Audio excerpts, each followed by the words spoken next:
जब जल रहा था पूर्वांचल, हर रोज होती थी गैंग वॉर और ऐसा कोई महीना नहीं बीतता था जब ना हो कोई बड़ा सांप्रदायिक दंगा।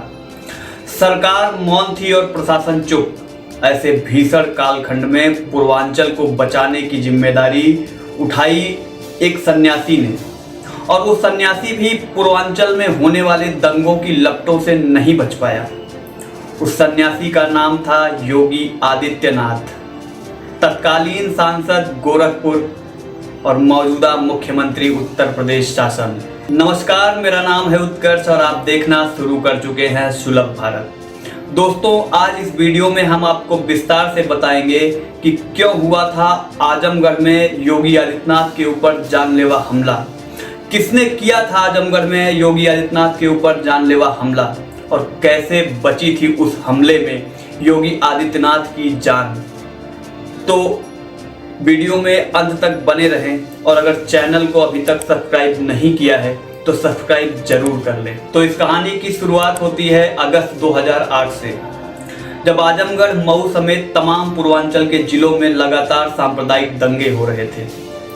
सरकार और प्रशासन हाथ पर हाथ रखे पूरी घटना को लगातार देख रही थी। उस समय योगी आदित्यनाथ द्वारा गठित हिंदू युवा वाहिनी ने अन्य हिंदू संगठनों के साथ मिलकर आजमगढ़ में एक आतंक विरोधी रैली करने की घोषणा की, जिसमें मुख्य वक्ता के रूप में तत्कालीन गोरखपुर के सांसद और गोरखनाथ मठ के पीठाधीश्वर योगी आदित्यनाथ जी को आना था। रैली की तारीख तय हुई 7 सितंबर 2008। यह रैली डीएपी ग्राउंड आजमगढ़ में होनी थी। योगी को 2 बजे के करीब रैली स्थल पर पहुंचना था।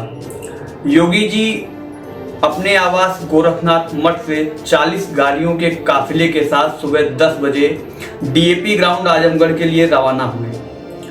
योगी जी सफारी में सवार थे जो इन 40 गाड़ियों के काफिले में 7वें नंबर पर चल रही थी। न योगी के समर्थकों को ये अनुमान था और न ही योगी के सुरक्षा में लगे लोगों को कि आजमगढ़ के बाहर भी ऐसा कोई हमला हो सकता है।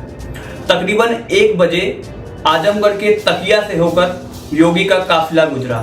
तभी अचानक एक पत्थर 7वें नंबर की गाड़ी पर आकर गिरा और फिर चारों तरफ से पत्थर फेंके जाने लगे। देखते ही देखते पेट्रोल बम से भी 7वें नंबर की गाड़ी पर हमला शुरू हो गया। काफिला 3 हिस्सों में बट गया। कुछ गाड़ियां आगे निकल गई, कुछ गाड़ियां हमलों की चपेट में आ गई और कुछ गाड़ियां पीछे रह गई। हमलावर 7वें नंबर की गाड़ी के करीब आ गए और अपने टारगेट यानी योगी आदित्यनाथ को ढूंढने लगे, पर उनको योगी आदित्यनाथ उस कार में नहीं मिले। इतने में अतिरिक्त पुलिस बल आ गई और काउंटर हमला शुरू कर दिया, जिसमें एक शख्स की मौत हो गई। पर इन सब के बावजूद सबसे बड़ा सवाल ये था कि योगी आदित्यनाथ कहाँ हैं? क्योंकि जिस गाड़ी पर हमला हुआ था उसी गाड़ी पर सवार होकर योगी आदित्यनाथ अपने आवास गोरखनाथ मठ से आजमगढ़ के लिए निकले थे और उस गाड़ी में योगी आदित्यनाथ नहीं थे। आजमगढ़ प्रशासन के हाथ पांव फूलने लगे और योगी की खोजबीन शुरू हो गई। थोड़ी देर बाद जाकर पता चला कि योगी आदित्यनाथ बाकी गाड़ियों के साथ आगे निकल गए हैं और वहां रुक करके पीछे छूट गई गाड़ियों का इंतजार कर रहे हैं। असल में जिस समय हमला हुआ था उस समय योगी आदित्यनाथ सबसे आगे की गाड़ी में सवार थे और ये बदलाव किया गया था तकिया स्थित पीडब्ल्यूडी गेस्ट हाउस में।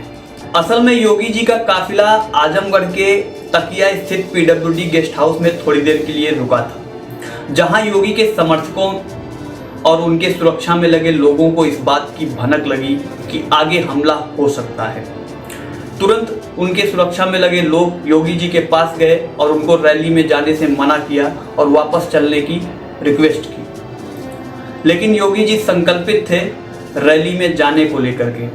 फिर उनके समर्थकों ने उनका स्थान बदला और उनको 7वें नंबर की गाड़ी में ना सवार होकर पहले नंबर की गाड़ी में सवार होने को कहा और योगी जी पहले नंबर की गाड़ी में सवार होकर तकिया पीडब्ल्यूडी गेस्ट हाउस से निकलते हैं और इस बात की भनक हमलावरों को नहीं थी, जिसकी वजह से योगी आदित्यनाथ की जान सुरक्षित बच गई और वो रैली स्थल पर पहुंचते हैं सरकार को काउंटर करते हैं और विरोधियों को चेतावनी देते हैं। और जिस संकल्प शक्ति के साथ अपनी जान की परवाह किए बिना आजमगढ़ की डीएपी ग्राउंड में योगी आदित्यनाथ ने रैली की थी, उसी संकल्प शक्ति के साथ जब वो उत्तर प्रदेश की सत्ता पर काबिज होते हैं तो अपने पूरे कार्यकाल में उत्तर प्रदेश को दंगा मुक्त बना देते हैं। पिछले 5 सालों में उत्तर प्रदेश में कोई भी सांप्रदायिक दंगा नहीं हुआ। ऐसा पहली बार हुआ है उत्तर प्रदेश के इतिहास में।